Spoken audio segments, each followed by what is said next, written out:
A culpa é da mentalidade criada sobre a região.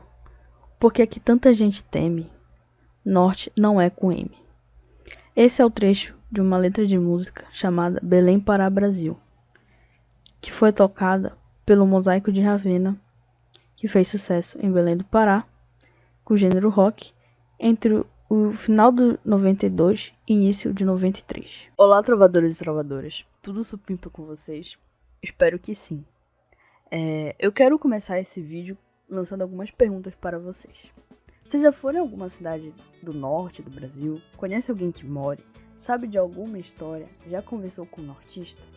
Bom, a região norte é formada por 7 estados: Acre, Amapá, Amazonas, Pará, Rondônia, Roraima e Tocantins. E é a maior região do Brasil, tendo fronteiras com outros países como a Bolívia, Peru, Colômbia, Venezuela, as Guianas e o Suriname. Logo, estamos tendo contato mais próximo de regiões que foram colonizadas por espanhóis, ingleses e franceses.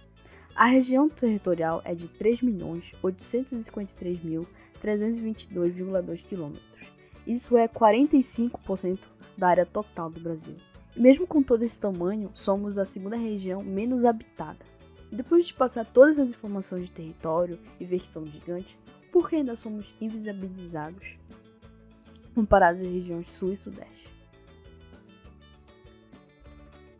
Os primeiros contatos com os europeus não foram no sul e sudeste, mas no norte e nordeste, até mesmo por uma questão de navegação. Por isso, o primeiro contato com a região foi feito pelos espanhóis. Achou que foram os portugueses, né? Eu também achava.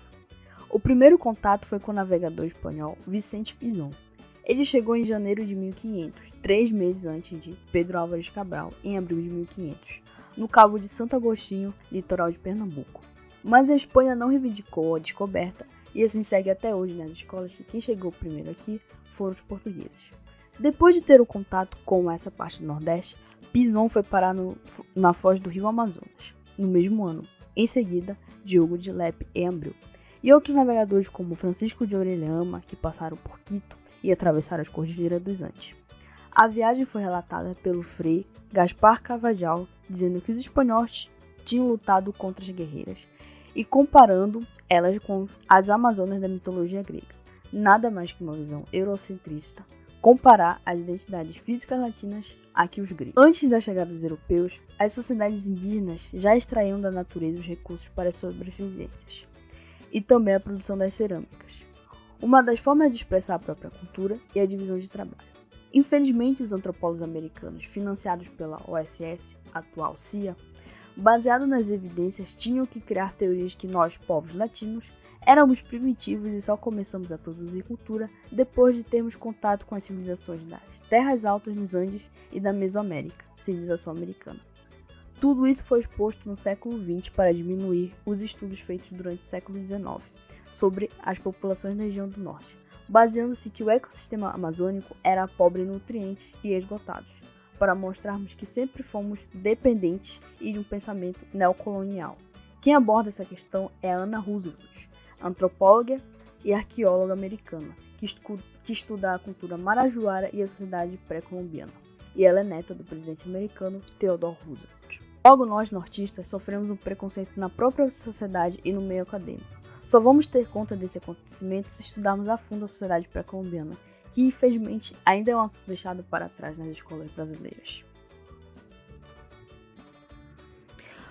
Com a exploração indígena e as drogas do sertão e a proteção das fronteiras com medo de outros povos como franceses e holandeses de conquistar as terras, ficar no norte não fazia mais sentido para os colonizadores, pois desde o início da jornada da navegação, os europeus procuravam ouro invocando o mito do Eldorado. Com a chegada do século XVII, já era impossível de esconder dos exploradores que a riqueza estava concentrada na parte sudeste. Portanto, milhares de pessoas partiram para essas regiões em busca de ouro, que já existia uma crise do período açucareiro, porque a Holanda conseguiu dominar a economia produzindo com mais qualidade aqui o Brasil. E também o começo da escravidão negra no Brasil. Começam as revoltas pela questão da independência do Brasil, liderada pela aristocracia da época, e outros movimentos pela questão do fim da escravidão negra. Com isso veio a independência, o fim da escravidão, Brasil República. Mas aí que está a questão. E o norte nesse período? A história do norte, suas culturas e costumes, ainda é bastante visibilizada, como citei no início do vídeo. Vou te mostrar alguns exemplos. Ano passado eu viajei pela primeira vez para fora do Pará. Eu fui para Belo Horizonte e dei uma passada por Ouro Preto. Eu, a navegante, dá um oi. O nosso trabalho aceito em um congresso sobre arquitetura. Ela pesquisa arquitetura moderna pelo viés da historiografia da arquitetura e eu, como estudante de história, pelo viés de patrimônio histórico. Ficamos muito felizes pelo congresso ter aceito o nosso trabalho. Já queríamos falar sobre a nossa região no Sudeste. Pois é, sofremos xenofobismo na hora da apresentação. Eu só falei 4 minutos e o resto foi a navegante. Eu acho que a nossa apresentação deveria durar entre 10 a 15 minutos. Deve ter durado em 7 minutos no máximo. Eu já era uma estranha no ninho por apresentar um trabalho na área que eu nem estou fazendo a minha formação. Estávamos debatendo um assunto que é pouco discutido na própria academia paraense. Imagina fora da região. Foi um misto de raiva e tristeza, porque gastamos dinheiro e tempo para estarmos ali. E um lugar desconhecido para nós, e para mim pessoalmente, porque eu nunca tinha viajado para fora do estado. Fora as pessoas que tivemos contato dizendo que não tínhamos sotaque paraense, porque teve contato com uma pessoa X que veio do Pará, contando que nunca moramos fora do estado e nascemos no local. E também as pessoas trocando norte e nordeste. Para essa galera de fora, como é a região norte? Em 2017, a Globo transmitiu a novela A Força do Querer, e uma das temáticas falava na região norte, mas cheia de estereótipos e caricaturas, de como vivemos dançando carimbó, vivemos no mato, somos selvagens, a troca de sotaques e gírias com o povo nordestino e de como essa representatividade é falha. Quer dizer, isso não é nenhuma representatividade. Não houve uma pesquisa do campo complexa para fazer a novela. A falta de atores e atrizes da região, essa visão de como o resto do Brasil e do Sul e Sudeste nos enxerga. Mesmo dentro do estado, temos culturas diferentes, falas diferentes e costumes. Provavelmente você deve lembrar do que foi a Confidência Mineira, Guerra do Paraguai e outros acontecimentos do Brasil. Mas você já ouviu falar na cabanagem? Puxando um link sobre a história e representatividade do Norte? Se sim, a chance de você ter ouvido foi porque você é do Norte, deve ter visto na escola ou estudo história ou alguém já falou com você sobre o assunto. A cabanagem foi um dos movimentos mais importantes do Norte, de caráter popular, ocorrido durante o Brasil Império, entre 1835 a 1840. Quem reuniu as pessoas da elite, no caso foram os fazendeiros, mesmo com um número pequeno, mas a maioria era formada por cabanos, que eram as pessoas que moravam em cabanas na frente dos rios e viviam uma péssima condição de vida. Muitos eram indígenas, negros livres, escravos e mestiços. Não estavam satisfeitos com o presidente da província, que na época era Lobo de Souza, queriam mais participações políticas.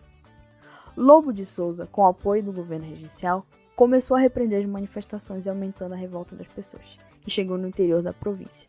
Os cabanos tiveram apoio dos irmãos Antônio e Francisco Vinagre, que eram lavadores, do seringueiro Eduardo Angelim e do jornalista Vicente Lavor, que escrevia para o jornal Sentinela, que tinha um caráter revolucionário para a época. Com o aumento da revolta, muitas pessoas fugiram do local com medo da violência. Houve a divisão dos grupos. A elite defendia as propostas criadas pela Assembleia Legislativa e quem continuou no controle da cabanagem foram os cabanos.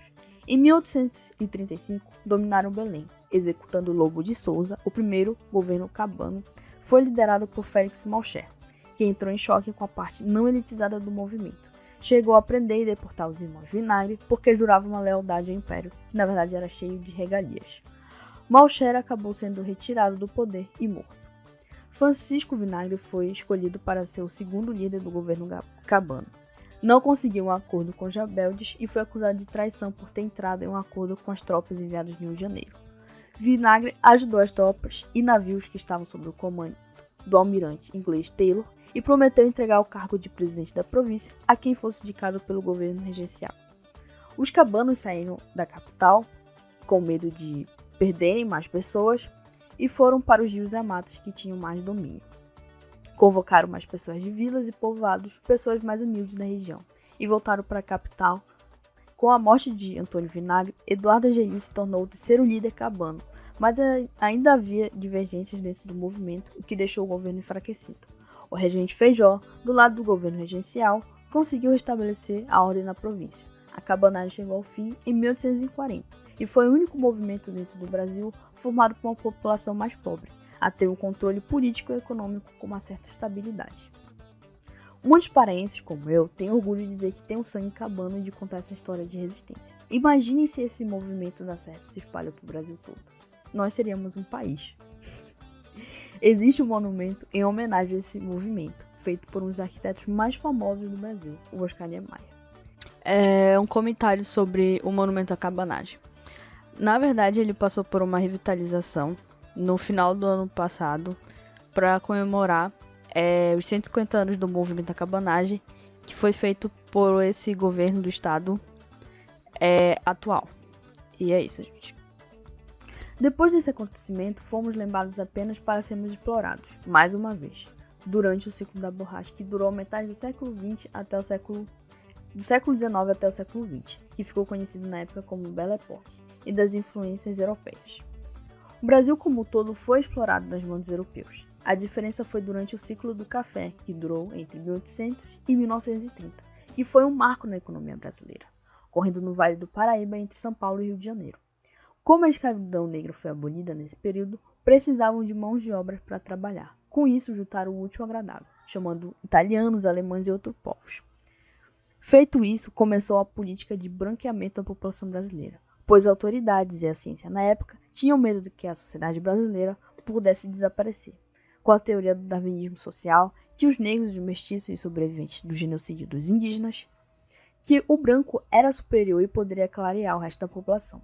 Fora a violência sexual que existia durante o período da escravidão indígena e negra, dessa forma, as pessoas do sul e sudeste enchem a boca para dizer que são descendentes de italianos, alemães e etc., que são a parte mais desenvolvida e rica do Brasil, com um ar de superioridade. É por isso que essas imagens dizem muito das regiões citadas. Depois desses eventos, o norte continuou invisibilizado de tantas formas e questões. Infelizmente, ainda temos um nível muito baixo na educação, renda, longevidade e outras questões. Fomos explorados e ainda somos, com desmatamento, tráfico de animais, matança dos povos indígenas e outros problemas. Com isso, a mídia ainda constrói uma visão de que somos selvagens, caricatos e sem vozes. O norte ainda tem muito a ensinar para o sul e sudeste. A bandeira do meu estado sempre vai ser vermelha. Vem do norte que eu sou forte.